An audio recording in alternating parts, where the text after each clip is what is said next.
Welcome, everyone, one and all. Today, we are going to be talking about personal statements, an invitation of frustration. So with the admission that we know this is a vexing topic, and we want to provide some general guidelines on how to get started doing this and kind of what to expect with this genre of writing that you probably aren't going to be taught in any of your classes. So my name is Kyle Mox. I'm Associate Dean for National Scholarships at ASU, and I am the Director of the Lorraine W. Frank Office of National Scholarships Advisement. Joining me here today as well are Dr. Nilanjana Bhattacharya, who is one of our faculty mentors, and Dr. Lori Stoff, our assistant director, is another one of our faculty mentors. And both of them have spent many, many hours working with students on their writing, and I'm sure have perspectives to share as well. We may be joined here in a moment by Dr. Mitch Hobza, one of our other program managers, and who does a lot of writing work and co-teaches a class with me called Writing Your Life. So question in the chat, yes, this will be shared afterwards. I'm recording it. And as well, I have another resource that we'll be referring to later in here. So this is a Google folder, and it's got some exercises in it that you can use later on. Nothing you need to work on now, just want to be sure you had access to it. And we'll share all of that, of course, in a follow-up email to everyone who registered for this. So this will be available for reference later. So key points for today. One, you should know that personal statements are unavoidable, right? Almost every fellowship I can think of that we work with, any scholarship is graduate school application, law school, med school is going to have some variation of a personal statement.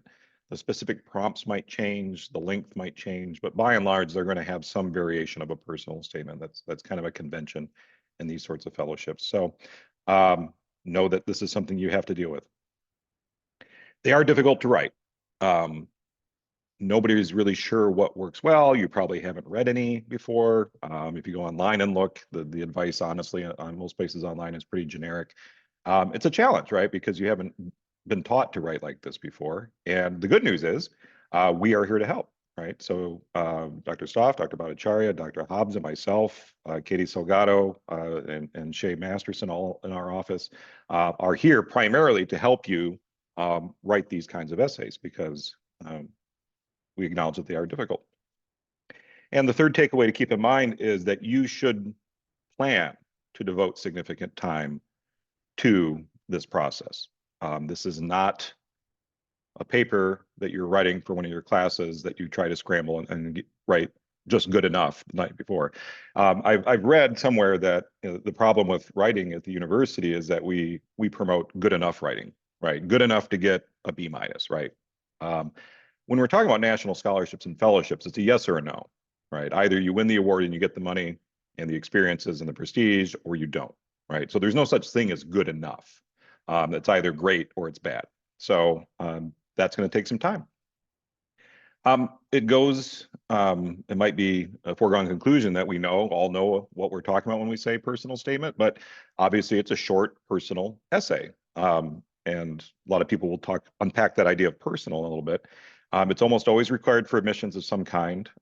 We can get into the sordid history of its genesis and why it was created in the first place. Harvard created it to keep out certain types of people, actually. But in these days, it's really intended as another layer of the application because the people making decisions about admissions or fellowships or things like that want to know more about you. They want to know your interests. They want to know what your values are. They want to know what your life goals are. They want to know kind of where you're coming from. And really, they have the transcripts, they have your resume, and they'd like to know who is the person behind the data, and this is your opportunity to show them. So the way we're going to be approaching this today is we know, what are the most frequently asked questions, and these are fairly low level. I'm just getting started. I don't even really know what the problems are yet kind of questions. And so most people wonder, like, okay, but all they said is write about your academic and other interests. So what do I write about? A lot of people want to know, like, what are they looking for? What do they want to hear from me? How do I even get started? What's step one? And, should I use I? Is this formal? Is this informal? What kind of tone should I use here? And also, do I have to talk about a personal trauma, right? That's one of the hot topics kind of in personal statement writing is like, should you write about personal challenges? It's like, oh, I don't have any personal challenges to write about. but we'll talk about that a little bit as well. Dr. Stoff and Dr. Bhattacharya, are there any other common questions that you get from students that qualify as FAQs? I think that question of like how personal, how much of my life that isn't related to my academics and my professional development should I be including? Is that mean, should I talk about my identity, my community, my background? And usually the answer is yes, but of course it's always it depends. But oftentimes those things are good to include. Right. And it's difficult to give general hypothetical advice about all personal statements because there is a lot of it depends.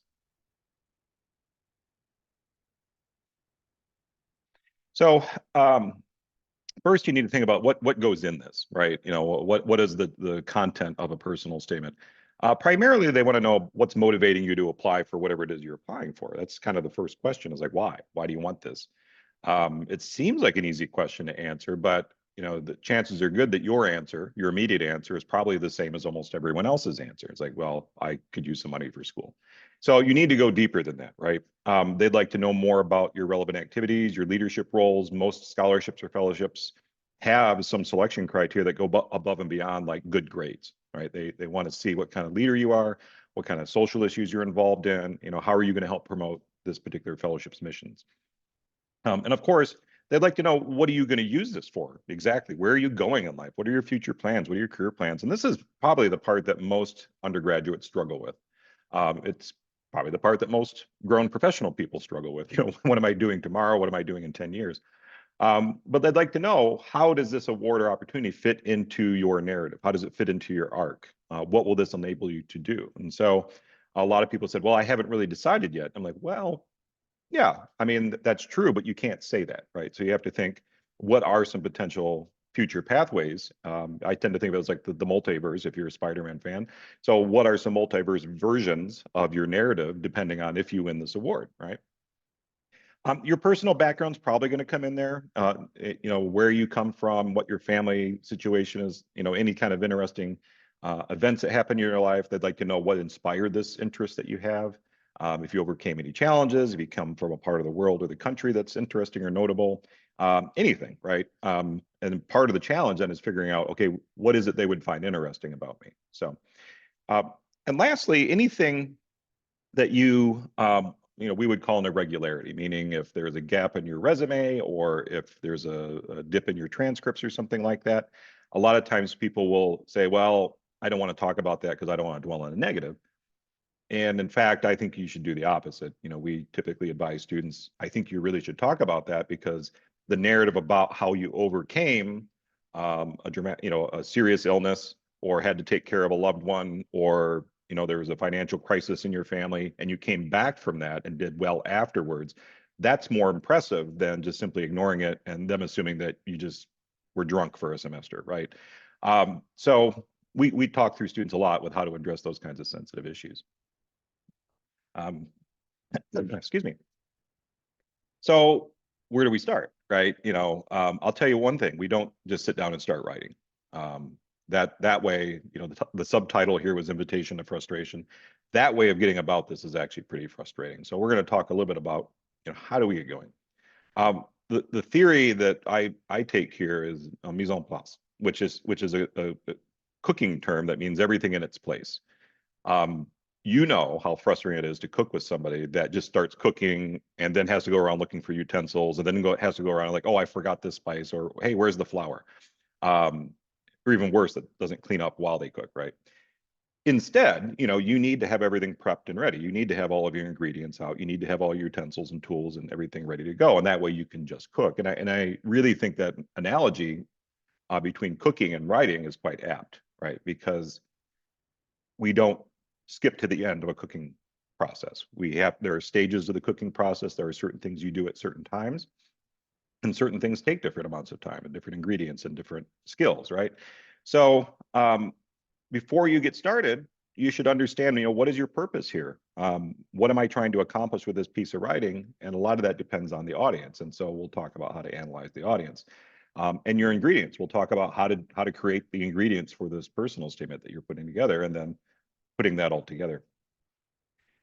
We've heard hundreds and hundreds of times, all of us I know, that students often say, "Oh, don't worry, I do my best writing at the last minute," or "I do my best work under pressure." Right?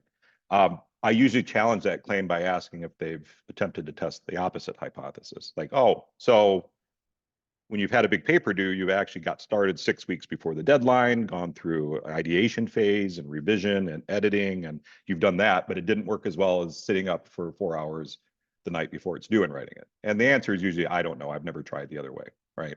So again, that's how we get good enough writing. And as Barrett faculty, we read a lot of writing, and it's pretty easy to tell what was written in haste and what actually took some thought and attention. So it's not going to start well, right? And you don't start out writing the good stuff. We have a phrase around the office we called SFD, which stands for shitty first draft, right? We have to get some words on the page. Over time, what we've observed, the most important quality or characteristic of a strong writer is that they're persistent. There is no given talent. There's no natural ability to write better than somebody else. The difference is the person who writes well is more persistent than the one that doesn't. It's a skill that can be acquired. It's not like running or jumping or something like that. It's something you can learn to do. So we have a process we call decoding the application, meaning that we are going to look at various aspects, all the information that's available to you and to us, and figure out, okay, what is it exactly this audience needs from us? So we'll look at the eligibility criteria, meaning what are the minimum standards that must be met in order for you to be able to apply. And we'll also look at the selection criteria, meaning what is the rubric, or what is the frame of reference, or what are the factors that they're looking at to decide among those people who are eligible, whom do we select? It's also useful to know who actually reads these applications. And so that's something that Dr. Bhattacharya and Dr. Stoff and I, we work through our professional channels to find out as much as we can about the types of people who are reading them. Sometimes there's a big difference between language faculty reading one type of fellowship and government employees who are reading for another fellowship. And then thinking about, where you are in terms of life, where are they in terms of when they'll be reading them, how quickly they'll be reading them, and what is it you're trying to accomplish, and any kind of other contextual factors. Meaning, I would say one of the biggest ones is who else is in this applicant pool. That's something to really think about, that you are not the only person in this applicant pool.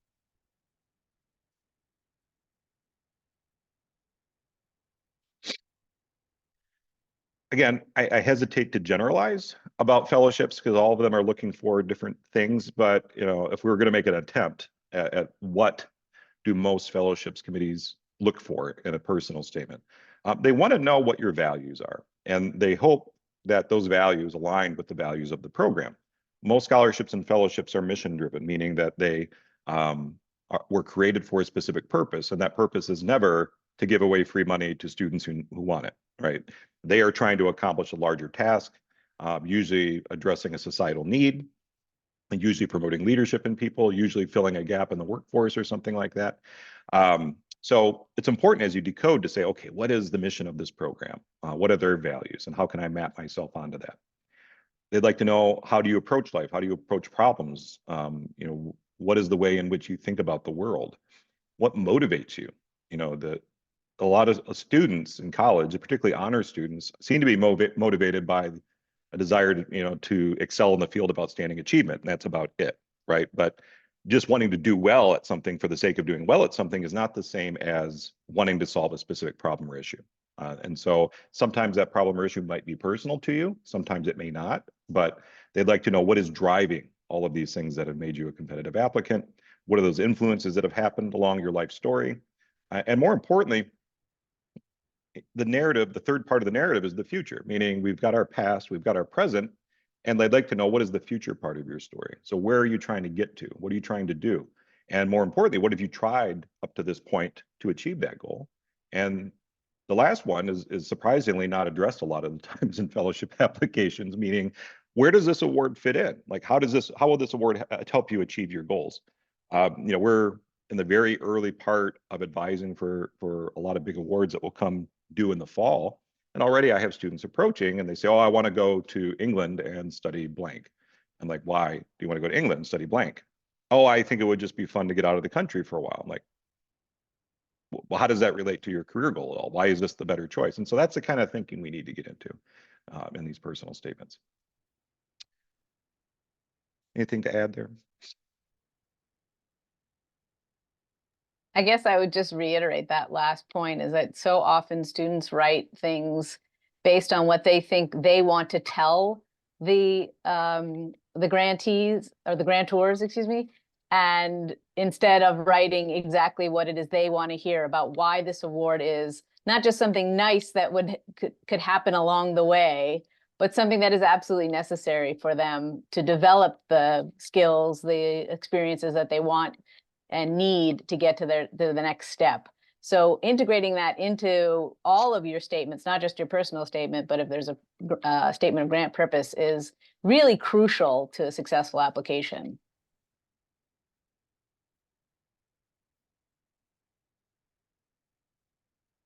So in terms of ingredients, we've talked about the types of things they're going to go into, but now you've got to go shopping, right? You know what you need to put in there. You got some ideas, but the version of shopping here is that you've got to generate these ideas.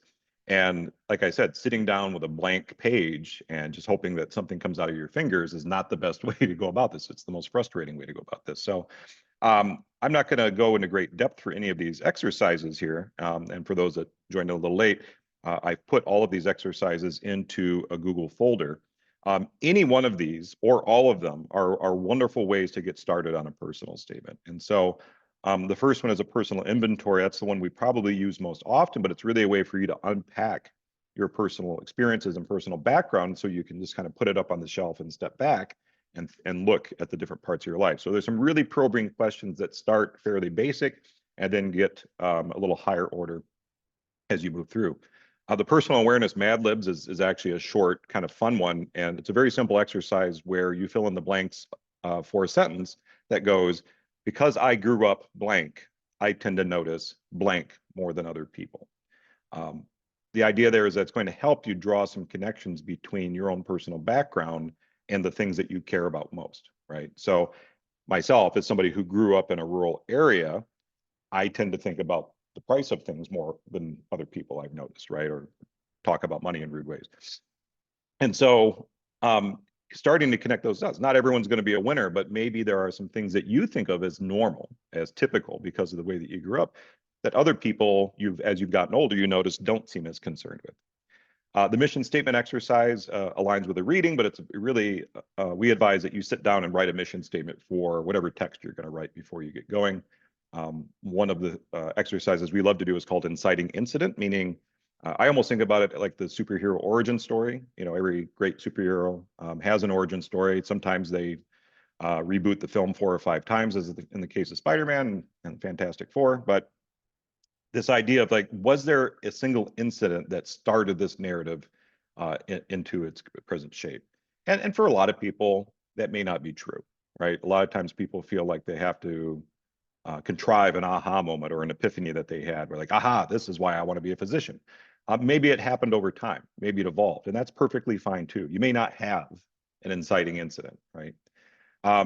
The build onto that, I didn't include on this list, is actually story mapping. And so you can actually take that inciting incident. We actually map out for you how you can turn that into a compelling narrative. You can learn to tell a story, right? There are tried and true ways to tell a good story, which would also make you popular at parties if you learn to do it well. The obsession genogram is actually, if you're a more visual learner, it would basically just be the process of charting out in a visual representation the various things that you're obsessed with. And we don't just say interests here, like things that you think about, you're consumed about, that you want to spend the rest of your life doing, whether that's specific jobs or just say, I want to work outside or anything like that. And as you work through that, you can start to draw connections between those different parts and interests and obsessions. The 6-word memoir, many of you might have done this exercise before, but I think it's wonderful. The one true sentence is based on Hemingway's desire to write one true sentence in his entire life. And then top 5 list is honestly drawn from the book and movie High Fidelity. If you haven't seen it or not a fan, I encourage you to check it out. But the action centers in that movie about a bunch of guys who work at a record store or are constantly making their top 5 favorite blank. And this is an exercise we do with people as they're prepping for interview, but it's also a great way to generate ideas for things that could go into a personal statement. So that should keep you busy for a few weeks. Once you've spent sufficient time generating content, and one of the things you'll need to get comfortable with is that you aren't going to use everything. Many student writers feel so committed to what they've produced that they want to use it no matter what. Because we work so hard to generate it, we've got to use it. You've got a lot of life ahead of you, and so there's probably another opportunity for you to use some of this material somewhere else.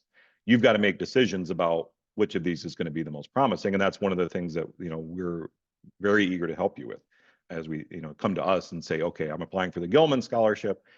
These are some different ideas that I had. Which one do you think would be best for this situation? We encourage you at this stage to free write, meaning that you will set aside some time, designate 5 or 10 minutes at a go, and just kind of generate words. The idea is here that you need to disengage your editor, because what most student writers are doing is they're trying to think of ideas while they're trying to make arguments, while they're worrying about how to organize the paragraph, while they're worrying how to structure the sentence, while they're checking their own spelling, while they're editing what they're writing while they're writing. And that's way too many things to do at once, right? Again, to go back to the cooking analogy, you wouldn't be trying to bake your dessert while you're also trying to stir the soup and flip pancakes. And I don't know what kind of meal this is, but the point is it's a mess. And so you want to separate the parts of the writing process. So as you look back at your pre-writing, start to notice what you notice. Are there common threads or themes? Are there connections between things that you hadn't thought of before? As you look at your genogram, do you realize that, that your reason for the interest in wanting to work in the natural environment came from the fact that you grew up in the suburb that had plowed over a lot of swampland and got interested in saving that when you were in high school, right? And again, just keep starting over. There's no reason to just stick with the first thing that works, or to stop when the first thing doesn't work. Go through that process and say, well, that seems pretty promising, but before I commit more energy to that, let me try 1 or 2 others. And keep doing that. And the whole time, the important thing is to silence your inner critic. Anything that's whispering in your ear saying, that's not going to work, this is no good, that's stupid, Dr. Mox is going to hate this, don't worry about that, right? Because we have to work in an evaluation-free zone at this point, and just kind of generate material.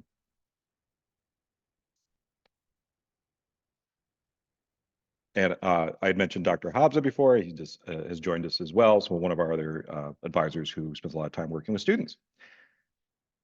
A lot of people don't anticipate, a lot of our applicants don't anticipate how many drafts they're actually going to write.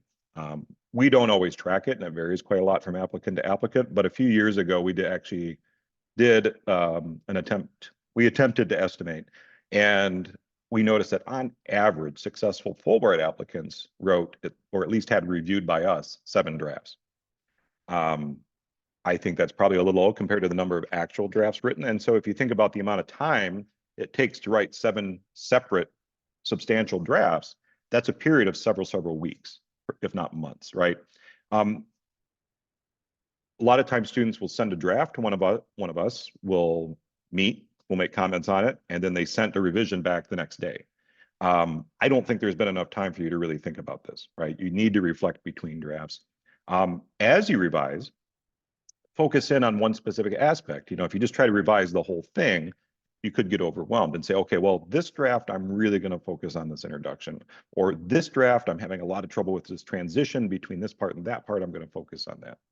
And then, as I said, don't worry too much about the bells and whistles or the finer points or what color the paint is or anything like that, until things are in their spots. Because there's no point, as I say, there's no point in painting a house that you might just rebuild. So try to keep those processes separate.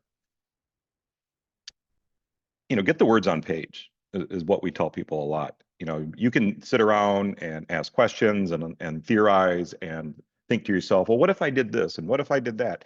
The real answer is you just got to write. And because you can't revise a blank page, you can't edit a blank page, right? So you got to start generating material.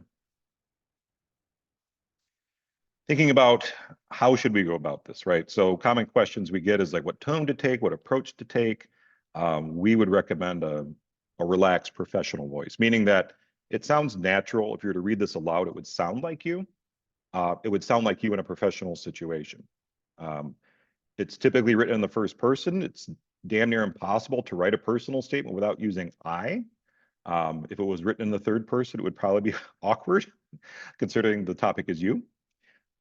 We spend a lot of our time working with clarity and concision, meaning helping people remove as many extra words as possible, finding the right words, simplifying their sentences so they can include as much meaning in as few words as possible. And a lot of that comes from relying on concrete nouns and vivid verbs. And you'll notice I didn't say anything about adjectives or adverbs, right? Those are usually the first to go. And being specific, that's if we had a rubber stamp that we would use on essays, it's probably be specific. It would stamp the application over and over. Colleagues, anything else you'd like to add in terms of how, in terms of approach to writing, in terms of style, would you recommend for personal statements? I mean, along the lines that you were saying with first person and concrete nouns and verbs, is to try to avoid passive voice as much as possible, which is sometimes difficult because in academic writing, we're sort of taught to write that way and to detach ourselves and write in an objective way. But the personal statement is the opposite of that. And so wherever possible, try to make your constructions very active. Start with the subject, which is you. Talk about something meaningful that you did in the form of a verb. And then your object, which is the thing that you did, that you accomplished, that you had an impact upon, rather than something happened. We don't know how it happened. It just occurred. And this result is amazing, but it is not at all attributable to you and your actions. Right. Yeah, really good point. Absolutely. To echo that, it's the difference between saying working at NASA allowed me to land on the moon, and I landed on the moon while working at NASA, right? So try to avoid those kind of passive constructions like allowed me, gave me, and instead focus on what you did and the choices that you made. I think a lot of people, when they're writing, forget that there's an actual person on the other end reading your statement, and they want to connect with you. So try to use this opportunity to connect. It's not trying to impress somebody. That shouldn't be your goal. It should be to connect. Yeah, it's a really good point. I think a lot of times students misguess or misanticipate what is that they think the audience wants to hear. And they think, oh, I should sound really smart. This is a very complicated situation. So avoid trying to sound smart. That's the best advice I can give you. I've mastered this, right? A lot of times I don't know if anyone would consider what I'm writing smart, but it's not a resume dump. A lot of times students will just kind of take their resume and then walk us through it chronologically. We have the resume. And also, one of the ways that I think about this is if we're at a cocktail party or a social gathering of some sort, and I bump into you at the cheese plate, if you just started rambling off of your resume to me, that would be a horrid conversation. I would have no interest in the rest of this conversation. I would, fake choking to get out of the conversation at this point. But instead, if you kind of drop an interesting fact in there and then I get curious and you kind of reveal information over time, that's a conversation, right? There is a tendency to exaggerate our accomplishments sometimes, or maybe to talk about the impact that a certain experience has. I see the students doing this with internships a lot of times. Like, yes, I suppose we could say you were saving lives by answering phones at a congressional office, but I think maybe we skipped a few steps in that. And hyperbole is a little different than exaggeration. Hyperbole is just a lot of hand waving and using a lot of extra words and exclamation points. I'm usually going to crush any exclamation point that I see in your writing because that literally means you're shouting. So that's one of the things to keep in mind. Like, I know the stakes are high. I know this is an exciting situation, but let's not use excitable language. And being generic and being cliche, we'll unpack that a bit more in a moment. So, because those are probably two of the biggest challenges a lot of writers of personal statements have. But are there any other basic things that I left off this list?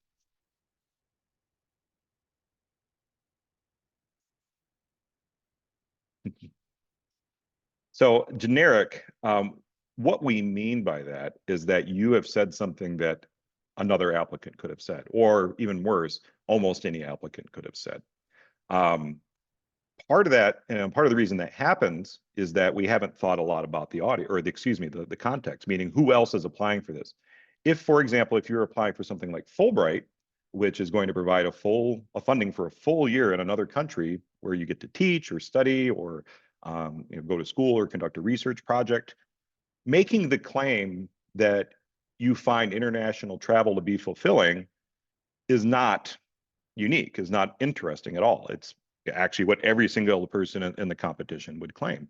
So part of what you should do is really think about, okay, what do I have in common with everyone else in this pool? If I'm applying for an NSF scholarship, I'm probably curious, right? Because most scientists are curious.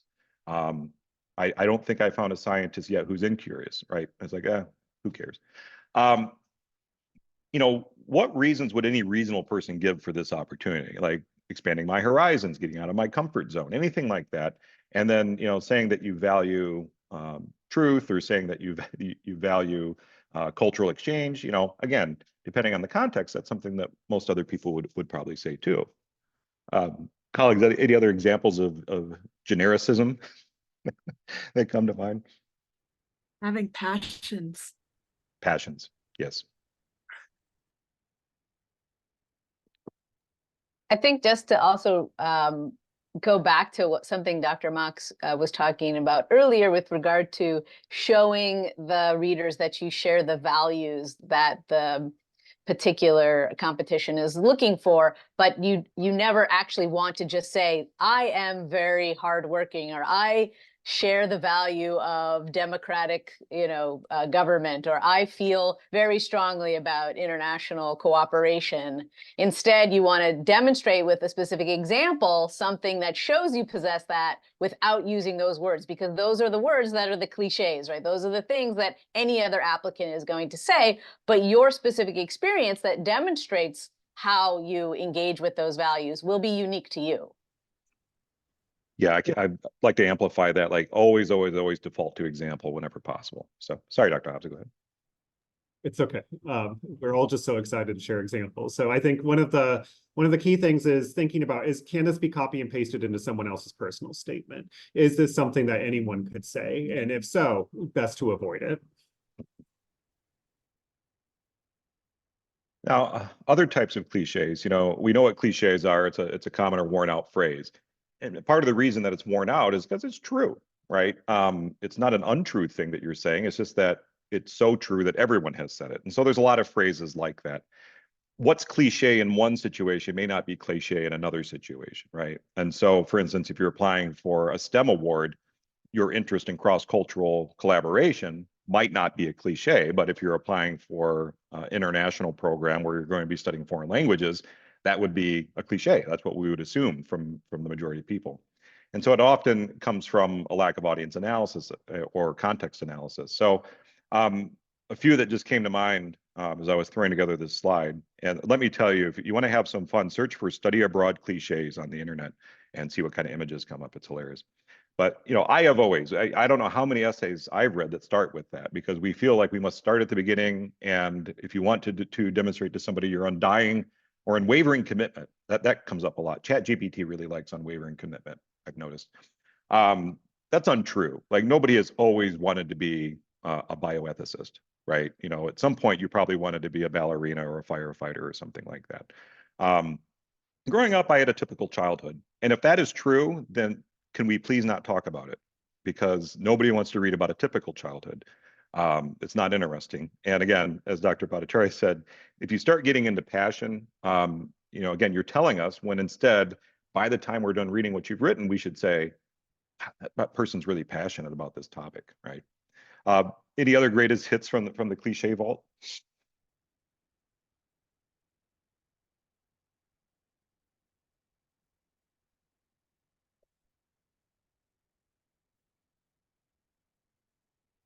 Another type of cliche are what I consider strategic cliches, meaning approaches to the essays that almost everyone tries without other guidance. And as I mentioned, a lot of times if we're writing a personal narrative, the impulse is to start at the very beginning. chances are good that not much interesting in this context happened to you before the age of 18 or 15 or 13. But yet I read many, many one-page personal statements that start in elementary school, and we don't get to college until 3/4 of the way through the page, when in reality, what's happened in the last 1 to 3 years is far more important to the reader than what's happened before that.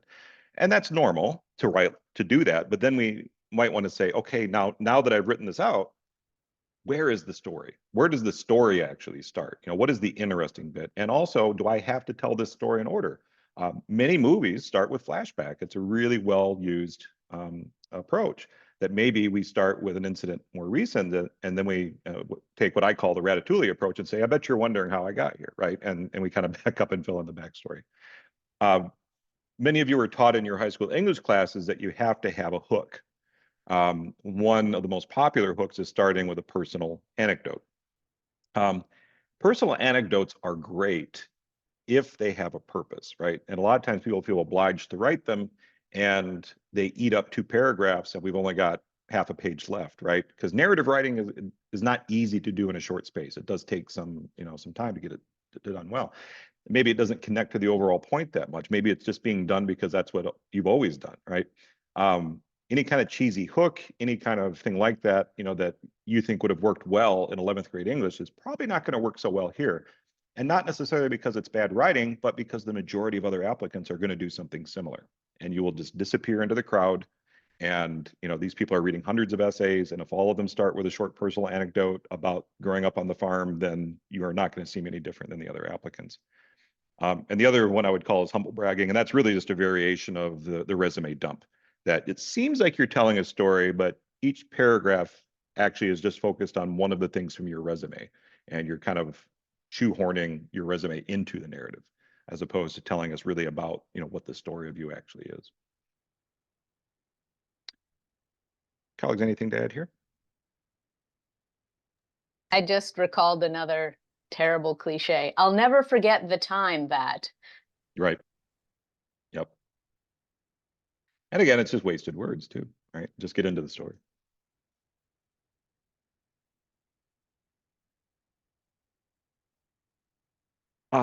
One of the questions that we get a lot, and has actually come to the fore in recent years, because it actually came to the national media a few years ago, that because there was a Rhodes Scholar recipient. She'd been offered a Rhodes Scholarship, which is one of the most difficult scholarships to get.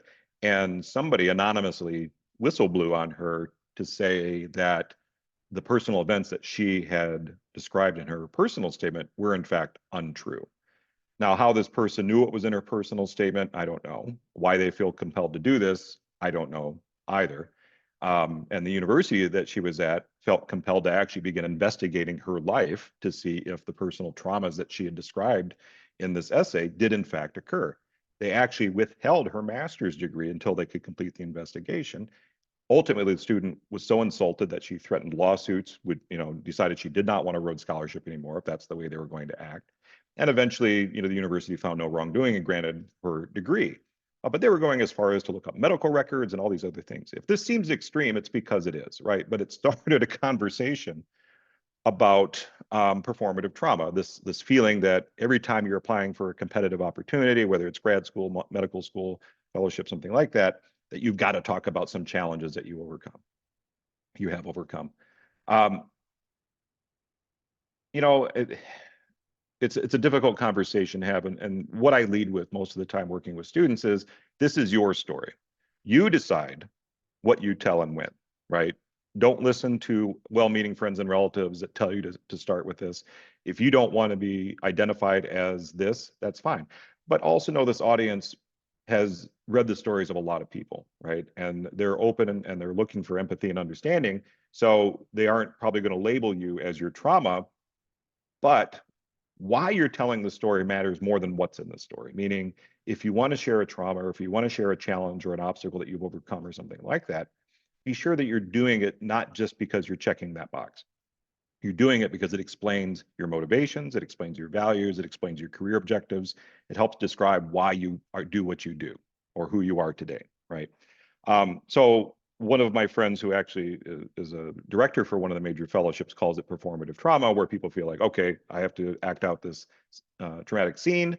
What happens is you get into a trauma competition, and that's the weird competition to be in, right? To see who had the biggest obstacle they overcame, right? So I don't know, that's kind of my thinking on it, and because it's a question I've been getting a lot from students in the last few years. Colleagues, any thoughts to add to that based on your experience? I think one thing that I encourage students to think about when they ask this question is to try to keep it to one sentence or keep it short, right? Because it's a motivation for wanting to address something. So if something bad happened to a student and they are trying to fix that so it doesn't happen to others, let's focus more on what we're trying to change. And the goal here is more about appealing to empathy and mutual understanding rather than as appealing to pity. So readers aren't looking for pity to find someone who's pitiable and give them an award, but rather they want to understand where someone is coming from. And so thinking about how those different appeals create a different kind of story, a different approach to telling a story about yourself. And I would just add, there are some opportunities that ask students specifically to name a challenge or an obstacle that they faced and what they did to overcome it. And a lot of times students spend much more time describing the obstacle and, again, trying to appeal to sympathy rather than showing the ways that despite that obstacle, they were able to overcome it. They developed certain skills and abilities that will then be transferable into the new opportunity. And that is what the grantors are really looking for. They're not looking for like, oh, we want to give this award to the most pathetic person we can find. We're looking for individuals who, when faced with challenges, because life is hard and we all face challenges, or at least most of us do, that they will know how to, they will be equipped with the skills and the experiences and the abilities to be able to manage those situations.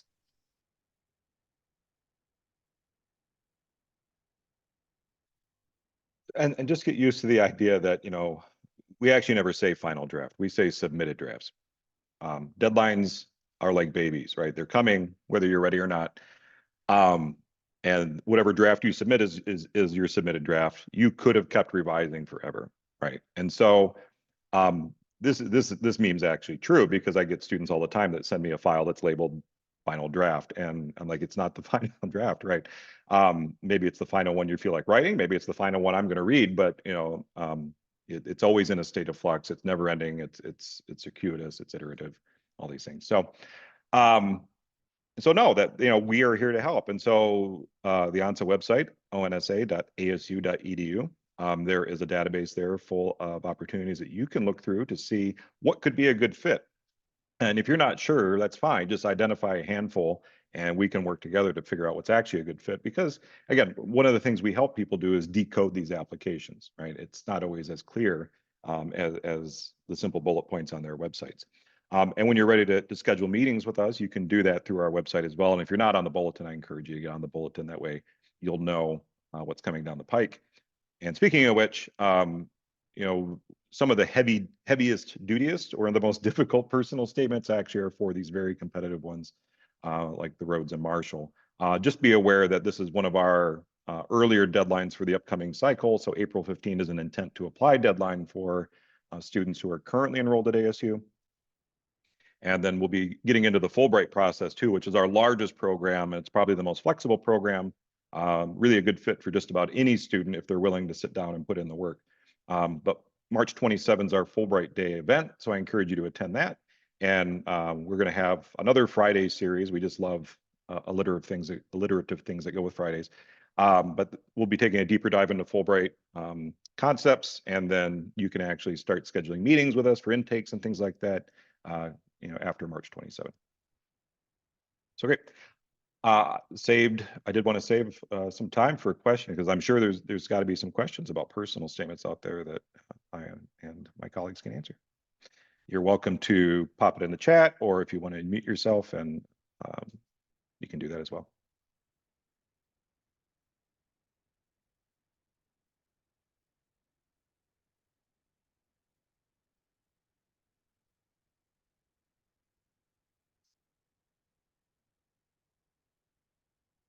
Completely bored or completely overwhelmed. It's hard to decide.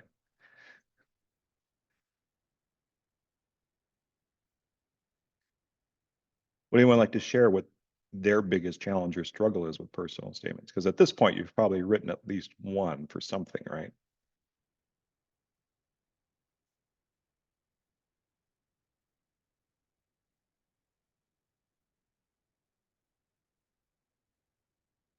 Fair enough.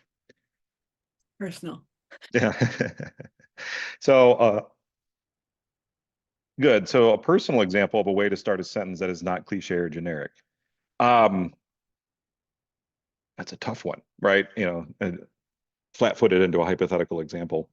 Um, in all reality, if you're, I don't know if you mean sentence or if you mean paragraph or if you mean essay, but I think a lot of the times, many of the best personal statements I read start in the middle of things, right? They put us right away in a scene. We start as close to the problem or issue that we're trying to resolve it as possible, rather than trying to warm us up to it. You know, and they'll reserve telling backstory only when it's necessary, rather than telling all the backstory. And then we find, okay, what is it this person wants in paragraph 3? A lot of times just starting with what it is that they want. My most influential writing mentor, Stuart Dybek, is a wonderful short story writer. Said that, you know, you should, on every page from the beginning of a story, at least, you should make your character want something, even if it's just a glass of water, because people want to hang around and find out if the character gets what they want, right? And so if we know what you want right away from the beginning, then we're tuned in.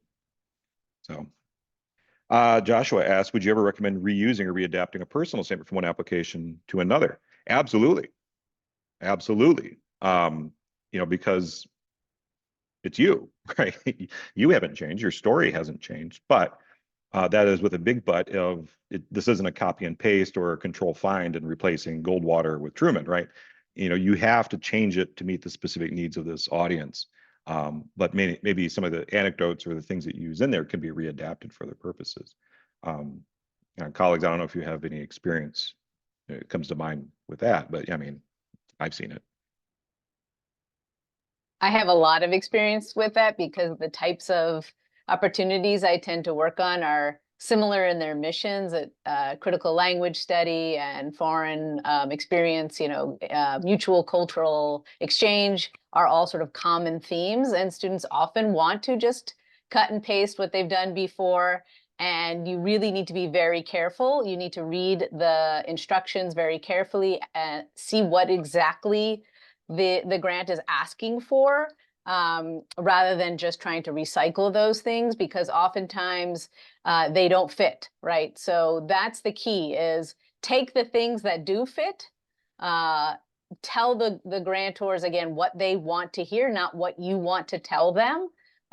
Use those parts that are applicable, but then be willing to scrap the things that aren't. So you, again, have to sort of be a little hard on yourself sometimes and be like, oh, this is a beautiful paragraph, but it doesn't work for this particular statement, so I'm just going to have to cut it. I would just say, if you've just graduated from high school in the last 2 years, don't use your high school essay. Just start over again. In that case, I would just start with a fresh copy. Yeah, to kind of bounce off what Dr. Bhattacharya is saying there, I think it's really important to remember you've grown and changed since you probably wrote that last personal statement. And if you just copy and paste, then you're not giving yourself space to explore how you've grown and changed and communicate that with your audience. Yep, all wonderful advice. Yeah, I see a hand up there with Josh. So I think so. Just to answer your question that you asked before about, I think you asked like what sort of challenges you find with your personal statement. I think what I found really helpful about this presentation was you sort of called out all my BS, which is like, you know, because there's so many mistakes you could make with this, like, oh, like for example, oh, I'm passionate about this, or another mistake that, I mean, these are a bunch of mistakes that I make, which is, you know, about the trauma thing. There's certain aspects of that.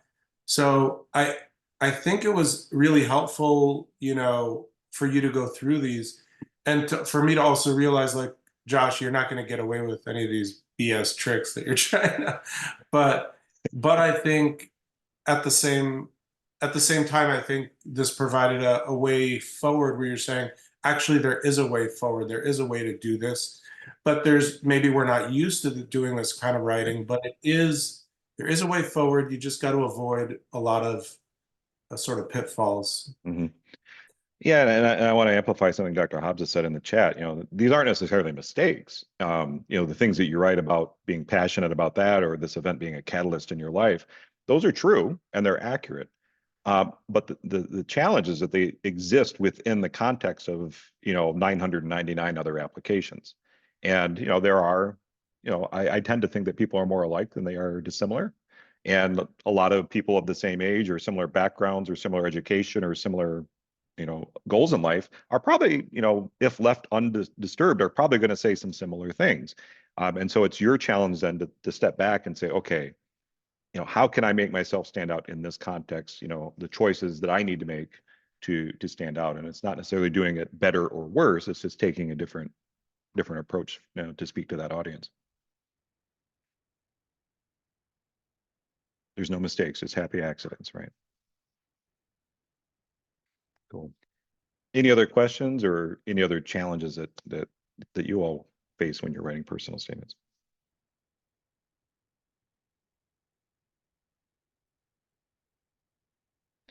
Well, wonderful. If anyone needs it, would be helpful to post the Google Doc folder in the chat again. I don't know if everyone had access to that or not. We'll share it in the follow-up email as well. So if you didn't grab it from the chat, it's perfectly fine. You can wait for the email to come along with the recording of this session.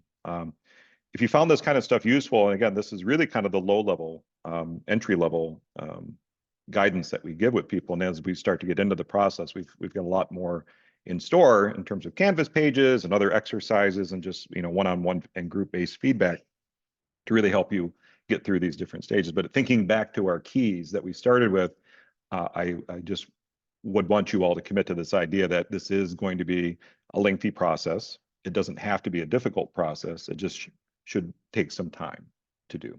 So never rush it. Well, wonderful. Well, thank you to Dr. Hobson, Dr. Stoff, and Dr. Bhattacharya for being here.